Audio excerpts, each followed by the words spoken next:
Hi guys, welcome back to another video. Today I'm going to be making my personal version of gluten-free cream puffs filled with a vanilla custard filling. So to make that, I'm going to start by turning my heat on for my saucepan on about medium heat, and I'm going to add a cup of water. Into that, I'm going to be adding a stick of butter or 8 tablespoons. Additionally, I'm going to be adding 3/8 of a teaspoon of salt. Now that I added my salt, I'm going to let this come to a rolling boil and have everything melted. Okay, so now that my mixture is boiling, I'm going to start adding my flour mix, and I like to use King Arthur gluten-free measure for measure flour. And you can get this at Costco or any Jewel or stores around you, most of them. So I'm just going to be adding this all in at once and stir it until it forms a choux. And it's going to get really pasty. And it's done when it smooths out and it sticks to the pan. And you can really tell when it's thickened up. So now that I've gotten this completely smoothed out and it's not sticking to the pan as much anymore, I'm going to set this aside off heat and let it sit for just about like 5 minutes so that it's not so hot. It should still feel hot, but you should be able to hold your finger in it for a couple of seconds before you take it off. So now that this is cooled down enough to where I can hold my finger in it for a little, I'm going to scoop my choux into my pan here. So now that I got this in a bowl, I'm going to start whisking it, and then I'm going to slowly add in 1 egg at a time, and I'll let you see what that looks like. So I'm going to start with my first egg, and I'm just going to be mixing on low speed, and I'm going to spoon it in and emulsify. Now that I got that nice and emulsified, I'm going to add my second egg. And I'm going to repeat doing this with 1 egg at a time until I've mixed in all my eggs. So now that I'm approaching adding my last egg, you can see it has gotten a lot more emulsified and it's not as oily and it's more of a paste and uniform. And that's what you're looking for your choux. So I'm going to add my last egg. And before I start adding anything and moving on, I am going to scrape down my bowl and mix one more time. So I've gotten out my sheet pans. I don't know if you've noticed already, but I'm actually making a double batch. But I'm still reading out directions for a single batch. So I'm going to divide this into about 12 even piles for my cream puffs. I'm going to be using a cookie scoop that I lightly greased with some oil just to help combat the stickiness, but I'm just going to try to divide this completely evenly into about 12 or so puffs.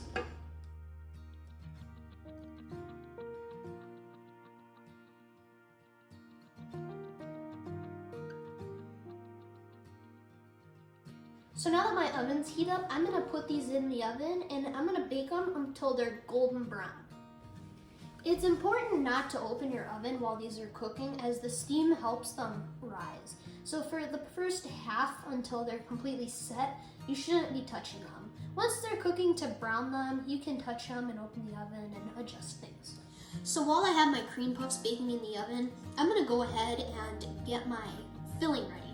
So I like to make an English custard recipe using bird's custard powder. If you don't want to use my recipe, you can use any pudding, custard, filling, whipped cream, any really recipe you want, or you could just, plain, use them as a like English muffin. It's endless. But for mine, I'm going to use a custard recipe. So I'm going to start by taking 140-ish grams of sugar. You should read the recipe in the description on how to make the amount for 12 cream puffs, but since I'm making 24, I'm going to start by combining 220 grams of sugar with 290 grams of egg yolks. And I'm going to whip this until it's really airy and white and you don't see the sugar granules much. And I will also be adding a little bit of vanilla bean paste. So rather than using a vanilla bean, I'm going to be using English vanilla bean paste, which you can get on Amazon as well as the bird's custard powder. You could either use a whole vanilla bean pod, but for me, I'm just going to use a couple spoons of this vanilla bean paste.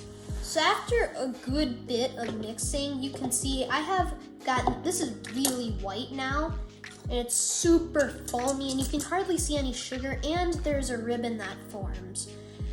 So now to this, I'm gonna add my custard powder, which I have 110 grams of Bird's custard powder. So I'm gonna add my custard powder now to this, and just mix them until combined. So now I'm gonna add my milk, now that this is all mixed, and I'm gonna be adding 1,250 grams of milk to be exact. In the recipe description, I'll also be adding cup measurements for any of this. Now that I got them added in, I did spill a little bit, but I will just use the whisk attachment. I'm not even gonna use the machine, and just whisk it in. So now I'm gonna return this to a pot on the stove to cook this and to heat it. And I will be bringing it to a boil for a moment. So I'll be doing this on the stove. So I'll pour this into my pan. So now I'm just gonna cook this. It's gonna take probably 10 to 15 minutes, and just whisk it constantly, getting the bottom until it's thickened. So I'll see you in about 5 minutes. Now you can see that the mixture has thickened up very well, and I'll continue to battle the lumps and try to smooth out the mixture by whisking it. And as I stir it, it's going to start to get a lot less lumpy, and once I feel that it's gotten to its max thickness, I'm going to set this to another bowl to cool, and I'm just going to use the bowl that I used to mix it.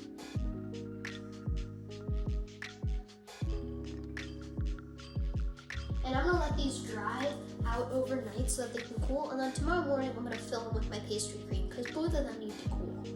And then let them sit in the fridge for some more time. So I'm making these about 36 hours in advance because they just taste best when they're cold and not super crunchy. So after baking these last night, I left them in the oven so that they could completely cool down and any excess moisture could escape. And then I put the filling in the fridge overnight so it could get cool. And so it's been about 12 hours now since I made these, and I'm gonna go ahead and start to fill them. So to fill them, I'm gonna use a pastry bag with a attachment. If you don't have this, you can make small inserts in the side of it and spoon some filling in. But since I have access to this, I will be using my pastry bags.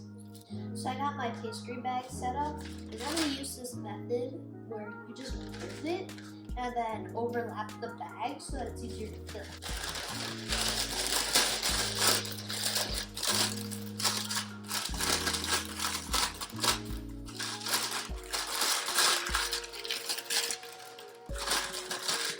So now by shaping it like this, I can easily fill it and then it stays together.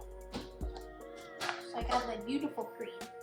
And this is a double batch of cream because I have a double batch.